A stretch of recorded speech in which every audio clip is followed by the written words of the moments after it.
100% job గ్యారెంటీతో ISTTM business school admissions open. ఒక airport గాని ఇవన్నీ కూడా ఆ రోజు దూరదృష్టితో ఆలోచించి మనం చేశాం. నాలెడ్జ్ ఎకానమీకి నాంది పలికాం.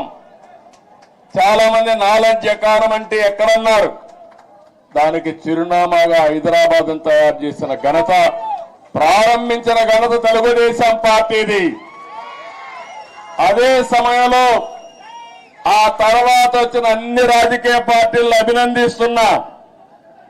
కాంగ్రెస్ పార్టీని ఆ తర్వాత 10 ఏళ్లున్నారు, 3 ముఖ్యమంత్రులు వచ్చారు, ఎవరు కూడా చెడగొట్టల. తర్వాత టీఆర్ఎస్ వచ్చింది, 10 ఏళ్లున్నారు, వాళ్ళు కూడా చెడగొట్టల. ఇప్పుడు మళ్ళా కాంగ్రెస్ వచ్చింది, రేవంత్ రెడ్డి గారు ముఖ్యమంత్రి అయ్యారు, మళ్ళా అభివృద్ధిని ముందుకు తీసుకుపోతున్నారు. అందుకే నిన్న కూడా నేను ముఖ్యమంత్రి అవుతానే నేనే లెటర్ రాశాను రేవంత్ రెడ్డి గారికి, గౌరవ ముఖ్యమంత్రి గారికి. 2 రాష్ట్రాల మధ్య కొన్ని సమస్యలు ఉన్నాయి, ఈ సమస్యల్ని పరిష్కారం చేద్దాం, నేను వచ్చి మిమ్మల్ని కలుస్తానని నేనే చొరవ తీసుకున్నాను.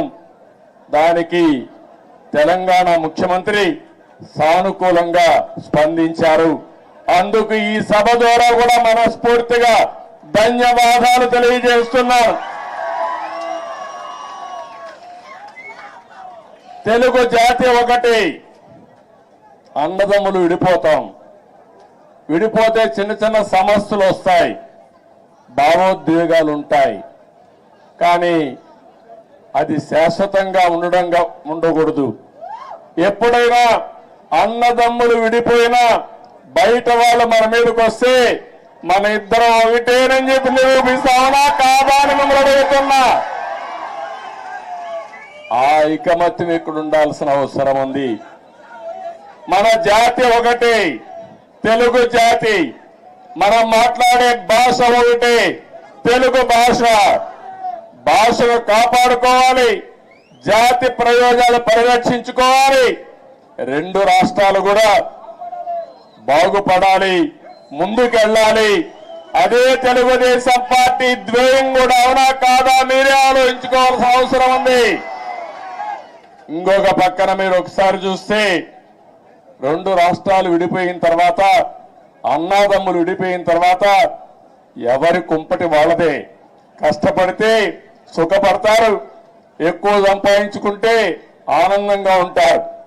అయితే అదే సమయంలో ఏదైనా కలిసి పనిచేస్తే ఒక న్యూ ఎనర్జీ కూడా వస్తుంది. ఇద్దరు ఐకమత్యంగా ఉంటే ఐకమత్యం చాలా బలాన్ని ఇస్తుంది. ఒకప్పుడు 42 మంది ఎంపీలు ఉండేవాళ్ళు ఆంధ్ర రాష్ట్రంలో, దగ్గర ఒక 18 మందో 16 మందో రాజ్యసభ మెంబర్లు ఉండేవారు. ఇప్పుడు 2 రాష్ట్రాలు విడిపోయిన తర్వాత తగ్గిపోయినాయి. కానీ ఏ సమస్య వచ్చినా నేను ఒకటే చెప్తున్నాను, నాకు ఆంధ్రప్రదేశ్ అనే తెలంగాణని కాకుండా 2 రాష్ట్రాల ప్రయోజనాలు, తెలుగు జాతి ప్రయోజనాలు కాపాడడానికి ముందరుంటాను. కొంతమంది ఆలోచిస్తున్నారు గొడవలు పెట్టుకుంటే సమస్యల పరిష్కారం అవుతాయని. గొడవలు పెట్టుకుంటే నీళ్లు రావు, సమస్యల పరిష్కారం కావు, అభివృద్ధి జరగదు, దానివల్ల లాభం కంటే ఎక్కువ నష్టం వస్తుంది. ఆ విధంగా కాకుండా ఎక్కడికక్కడ సానుకూలంగా చర్చల ద్వారా ఏదైనా సమస్యలుంటే పరిష్కారం చేసుకుని ముందుకు పోవడంలో 2 రాష్ట్రాలు కూడా ముందుకు పోవాల్సిన అవసరం ఉంది. ఇంకొక విషయం కూడా మనం గుర్తుపెట్టుకోవాలి, 2 రాష్ట్రాల్లో మనోభావాలు ఉన్నాయి. ఒకప్పుడు సమైక్య ఆంధ్రప్రదేశ్ లో కూడా తెలంగాణలో ఒక మనోభావాలు ఉండేటివి, రాయలసీమలో ఇంకొక విధంగా ఆలోచించేవాళ్ళు, ఉత్తరాంధ్ర ప్రజానీకం ఒక విధంగా ఆలోచించేవాళ్ళు. దానికి కారణం ఎక్కడికక్కడ సమస్యలు, అక్కడుండే ప్రత్యేకమైన పరిస్థితులు ఉంటాయి. కానీ ఈ రోజు కూడా సమస్యలు ఉంటాయి, మనోభావాలు ఉంటాయి. అందరి మనోభావాలను గౌరవిస్తూనే ఎక్కడికక్కడ ఐకమత్యంగా పోయి ఇచ్చిపుచ్చుకునే ధోరణిలో సమస్యలు పరిష్కారం చేసుకోగలిగితే దానికంటే ఇంకొకటి ఉండదని చెప్పి కూడా నేను మీకు తెలియజేస్తున్నా. ఇంకొక విషయం కూడా ఇక్కడ కూడా మీరు చూస్తున్నారు. ఈరోజు ఇక్కడ కాంగ్రెస్ ప్రభుత్వం ఉంది, ఆంధ్రప్రదేశ్ లో ఎన్డీఏ ప్రభుత్వం ఉంది. రెండు ప్రభుత్వాలు ఇవి. అలాంటప్పుడు ఒకరికో ఒక ఆలోచనలు ఉంటాయి, సిద్ధాంతపరంగా కొన్ని ఆలోచనలు ఉంటాయి. కానీ ఏ ఉన్నా తెలుగు జాతి ప్రయోజనాలు వచ్చినప్పుడు మాత్రం అందరం కలిసి పనిచేసుకోవాల్సిన అవసరం ఉందని చెప్పి కూడా నేను మీకు తెలియజేస్తున్నా. ఆ దిశగానే నిన్న చర్చలు జరిగాయి.